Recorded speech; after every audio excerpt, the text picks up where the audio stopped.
আসসালামু আলাইকুম বাই সব।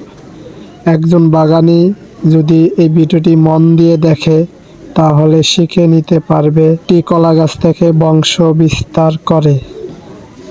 পুরো ভিডিওটি দেখুন,